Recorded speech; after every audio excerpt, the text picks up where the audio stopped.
When people are getting close to retirement or maybe early into retirement, one of the greatest fears is that they will run out of money. There has been survey after survey, study after study, repeatedly comes back that retirees have a fear of running out of money. And for that reason, uh, the number is ridiculous when you look at the number of retirees who die with more money in their portfolio than they had the day they retired. In other words, their wealth grows in retirement, not necessarily because their investments have done so well, but because they have a fear of running out of money, so they don't spend anything. And it is a real psychological challenge that people have. Um, that there are people have all kind of suggestions on how to deal with it, and there's a book out that's called Die with Zero. About how you really need to enjoy that money, but it is a real issue for retirees. This fear of running out of money. But there are a couple of things that assist retirees in working through that. And in the general category is any form of quote guaranteed fixed income. And there are two primary ones. Maybe you could say there are three.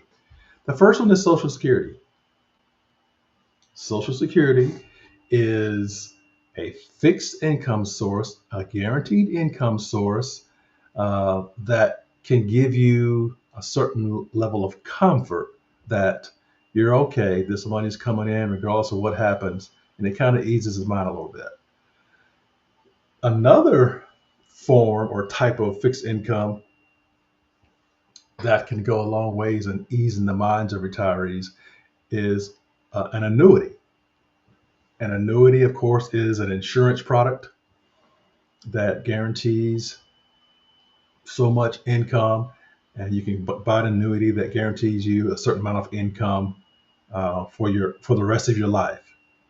And there are all kind of sites out there that can give you an idea of how much that will cost you, how much of your IRA you would have to turn over to the insurance company to guarantee you that income. But that guaranteed income sometimes works wonders for people as they are getting older. Um, so that's one and two. So the third type of income that can fixed or guaranteed income that can ease the mind of retirees is a pension. Now, everybody knows that pensions aren't as plentiful as they once were. Um, Now, as opposed to having a guaranteed certain amount of money that a company will pay you once you retire, now most of it is in the form of something to the like a 401k or something like that, where it's a defined contribution plan, as opposed to the old pension, which was a defined benefit plan. So now it's primarily up to us as individuals to finance our retirements. But the pension is one that there are particular groups that still obviously have pensions as a big part of their compensation. Specifically, people who work for the government, whether it be the federal government, city governments often have pensions, state governments have pensions. One of the larger groups there is educators. So that those are the large groups today that still have pensions of any significance. And I will tell you, it is when you get close to retirement. The old idea is, well, say in the category in the area of educators, there's always a discussion about they're not paid what they deserve, they're not compensated what they deserve. But here's the deal: when it gets time or close to retirement, that's when the educator gets their revenge. Um, and they may not even realize it as they're starting out their career. But as I said, once people get close to retirement or early into retirement, and they realize that they're no longer going to be contributing to their retirement, but now they're going to start taking money out of their nest egg, they tend to get nervous. And that pension, again, goes a long way to ease the nerves a little bit. It goes a long way to make them feel a little more comfortable about spending and enjoying their retirement. As a matter of fact, there's something called pension envy. Um, the fact of the matter is, if you work in, say, private industry, maybe salaries are larger and maybe you make more money, but if you don't do wise things with that money, uh, let's just say you might have been better off having a job where you have a pension where it forced you to save, so that when you get close to retirement, you have that guaranteed source of income as it becomes more and more important the older you get. Um, I was talking to someone very close to me the other day, and I was talking about the fact that he has a pension and I don't. And I could be a little jealous if I wasn't careful, if I didn't let the Lord deal with me. Um, but that pension, and it doesn't even have to be a huge pension. That's the thing about it. The the the peace that tends to come with having just any amount of guaranteed income that you don't have to take out of your portfolio works wonders to ease people's minds. As a matter of fact, a lot of people who have pensions live on their pension and Social Security and do not spend a nickel of anything that they have already invested for retirement. And that gives them peace. And those are the people who die with more money than they had the day they retired. And so that pension is really, really, let's just say, something that really eases the mind, because you think about it. If you've got a pension, this is two of them. Say you've got a pension and Social Security. You add those two together, and here's the important piece: you have to know what your expenses are. Uh, Critical part of retirement planning is knowing what your expenses are, and a lot of people have no clue. But if you know what your expenses are, that's the beginning of basic retirement planning.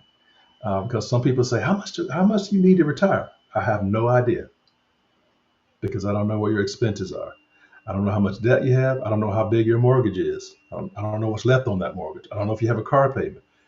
What are your expenses? That's the first question uh, in retirement planning, because then you can add up all your fixed income sources, Social Security, pension.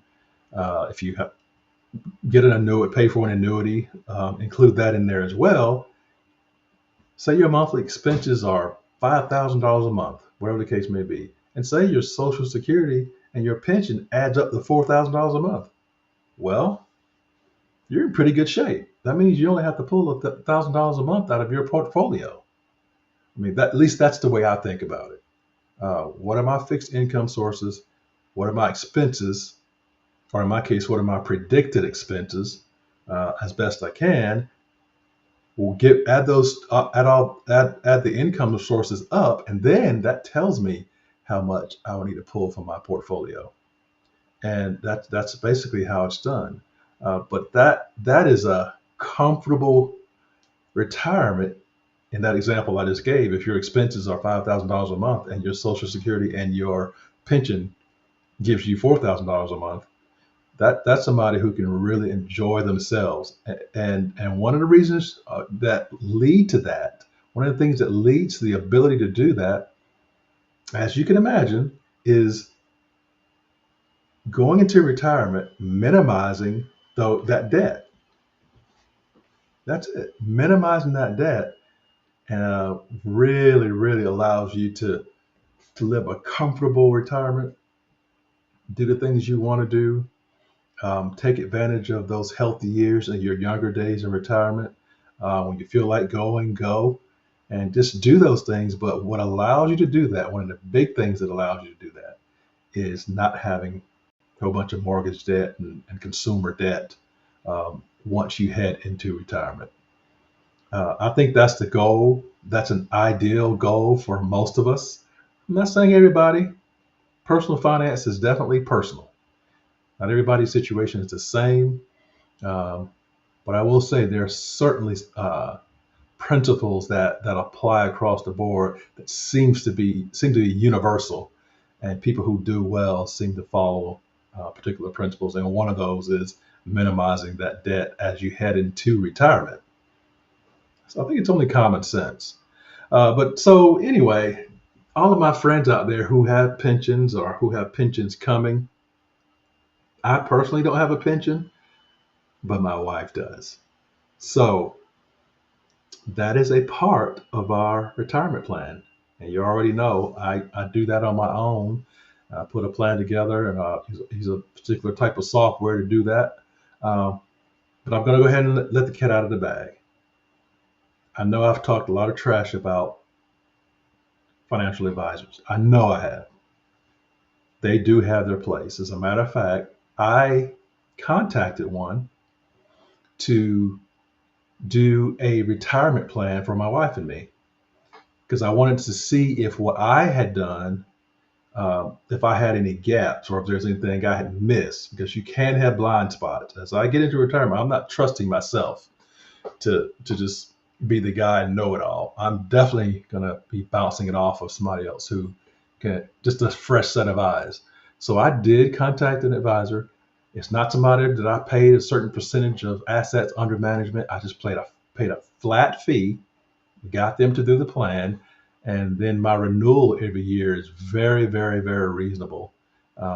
So bottom line is I was very happy with what they came back with. And when I compared it to the one I had done for myself, it was no major gaps, and it made me feel good that I was on the right track. And I plan to keep doing that. So I want to say that on this video because I know I've talked a lot of trash about advisors. Advisors do have their place. I just don't think I want to pay anybody a certain percentage of my assets under management.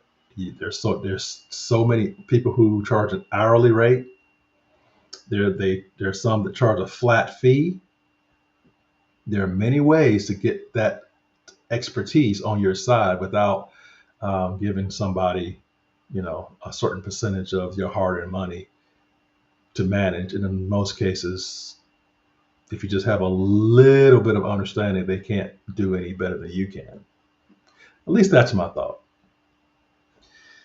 All right, so I hope you enjoyed the video on pensions. That's a huge advantage once you get into or close to retirement. And so if you have one, man, you're good, you're in good shape. But here's the other thing. I was getting ready to end this video, but let me say this. Don't let the fact that you're going to get a pension cause you to be lazy on putting away your own money. Please don't let the fact that you got a pension coming cause you to get lazy and say, I don't have to worry about that. Because here's the deal. A minute ago, I said a pension is a guaranteed form of income. I wouldn't want to put all of my eggs in that basket depending on that, because things do happen. Cities go bankrupt. Things happen. And I would not be comfortable saying, oh, I got a pension coming. Don't worry, I'm not worried about doing anything for myself. I would not agree with that approach to planning for your retirement. And I would advise anyone not to do that. All right. Appreciate you guys. This is the Financial Deviant channel. Talk to you later.